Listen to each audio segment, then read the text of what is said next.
ఈరోజు ఫిబ్రవరి 13, 2024 star field వాళ్ళు జీని 2626 ఫీల్డ్లో ఉన్నాము. ఇక్కడ పండించిన రైతులు ఉన్నారు.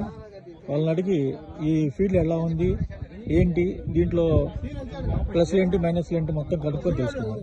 నమస్తే అమ్మా, మీ పేరేంటి? అంజలి. ఎన్ని ఎకరాలు వేశారు? 1.5 ఎకరా వేసా.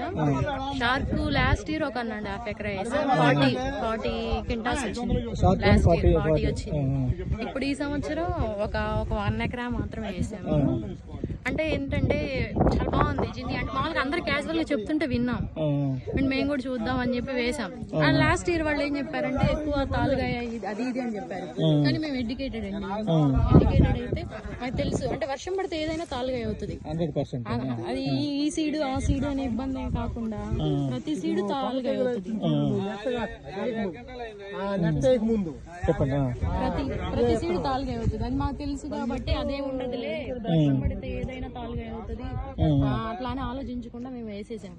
వేస్తే ఈ సంవత్సరం వాతావరణం బాగుంది, దానివల్ల ఇబ్బంది లేదు. అసలు ఏ సీడ్ అయినా వర్షం పడితే కంపల్సరీగా తాలుగా అవుతుంది. మళ్ళీ జిన్ని ప్రత్యేకంగా అవుతుంది అని మేము చెప్పలేము, ఎందుకంటే లాస్ట్ ఇయర్ బాగుంది, చాలా బాగుంది.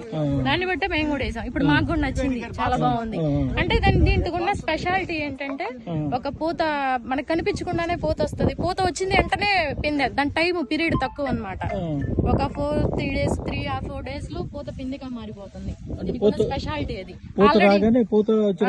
వెంటనే మేము చూస్తా పండు కూడా అలాంటిది అన్ని. మేము ఇంకా 8 ఎకరాలు వేసాము. 8 ఎకరాలు 8 వెరైటీస్ వేసాం.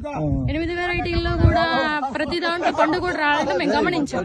కానీ ఈ సీడ్ లో మాత్రం మేము కనిపెట్టి చూసిన ఎక్కడ పండు కూడా రావటం, ఎటువంటి పరిస్థితుల్లో కూడా నల్లి ప్రభావం గానీ ఆ పరిస్థితుల్లో కూడా గోడ రావటం, పండు పూత రావటం చూడలేదు. మేము చూస్తా ఉన్నప్పుడే అది అసలు ఎప్పుడు పూత అయిందో పింద అయిందో కూడా అర్థం కాకుండా బాగా కాసింది. చాలా నచ్చింది మాకు ఈ సీడ్, చాలా బాగుంది, చాలా చాలా బాగుంది. అనుకోలేదు, చాలా బాగుంది.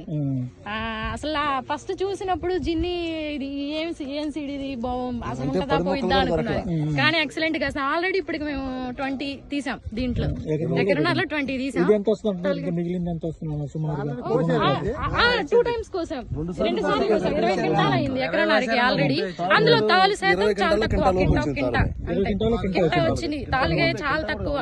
కోత కూలీ కూడా అసలు రైతులు కోసే వాళ్ళు కూడా కూలీలు కూడా చాలా సాఫ్ట్ గా ఉన్నాయి. అసలు అన్ని సీడ్లు కోసిన దానికంటే తీసుకుంటే ఇట్లా కోస్తా ఉంటే సాఫ్ట్, ఇదిగోండి ఇట్లా పట్టుకొని ఇట్లా కోస్తా ఉంటే వచ్చేస్తున్నాయి, చేతికి నొప్పి తగలకుండా వస్తున్నాయి. చాలా చాలా బాగుంది. కోసే వాళ్ళు ఇంట్రెస్ట్ అసలు ఎంత బాగుంది, భలే ఉన్నాయి, సాఫ్ట్ గా ఉన్నాయి. అన్ని కోస్తుంటే కొమ్మ వస్తుంది. మామూలుగా ఇట్లా క్యాజువల్ కి కాయంది అనుకోండి, ఇది కోస్తే ఇది కూడా వచ్చేస్తది, ఈ పోతా పిండి కూడా పోతది. కానీ ఈ సీడ్ మాత్రం ఈ కాయ కోస్తే ఇదే వస్తుంది. ఇంకా ఇది ఇంతవరకు తెగట్లేదు, దీనివల్ల ఇబ్బంది లేదు. మేము ఈ కటింగ్ చేసేటప్పుడు ఫుల్ పూత మీద ఉంది. మేము అనుకున్నాము మామూలుగా కోస్తుంటే పోతదేమో అనుకున్నాం, కానీ అసలు లేదు. ఒక చిన్న కొమ్మ అసలు కొయ్యనట్టే వచ్చింది, మామూలుగానే ఉంది. కింద బట్టికే కోసుకుని అసలు ఇట్లా వచ్చేసింది కాయలు.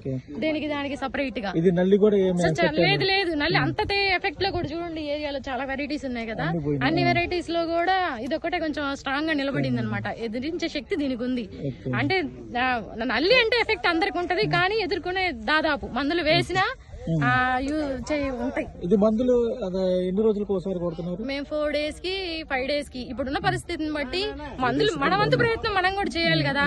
సీడ్ మీద 50% ఉంటే ఒక 50% మనం చేసే పొజిషన్ మీద కూడా ఉంటది, అంతే కదా. సీడ్ బెస్ట్ సీడ్ తీసుకున్నప్పుడు మనం మిగతా 50 కూడా మన వంతు ప్రయత్నం మనం చేస్తే బెటర్ రిజల్ట్ చూడగలం. సీడ్ వేసాం కదా అని మందులు వేయకపోతే ప్రయోజనం ఉందండి, అంతే కదా. ఇది మీరు ఎంత వస్తుంది అనుకున్నారు సుమారు ఇప్పుడున్న దాని ప్రకారం? ఇప్పటి వరకు 20 తీసాం కదా. ఇది సమ్మర్ లో కాసేలా కనిపిస్తుంది నాకు. మాకు డ్రిప్ ఉంది, చక్కగా వాటర్ ఫెసిలిటీ ఉంటే మాత్రం ఖచ్చితంగా కాస్తుందనే అనుకుంటాం మేము. కంపల్సరీ కాస్తుంది. అదే అదే సుమారుగా 35 నుంచి 40 దాకా వస్తుంది. కన్ఫామ్ గా వస్తుంది. పొజిషన్ చేసుకుని మన జాగ్రత్తల మందులు కరెక్ట్ టైం లో స్ప్రే చేసుకుంటా ఉంటే ఖచ్చితంగా మేబీ రావచ్చు. ఎందుకంటే అవకాశం ఉంది. సీడ్ కి అంత గొప్పతనం ఉంది. అంటే మేము రైతులమే కదా, ఒక రైతుని ఎప్పుడూ ఒక రైతు మోసం చేయకూడదు, అవునా.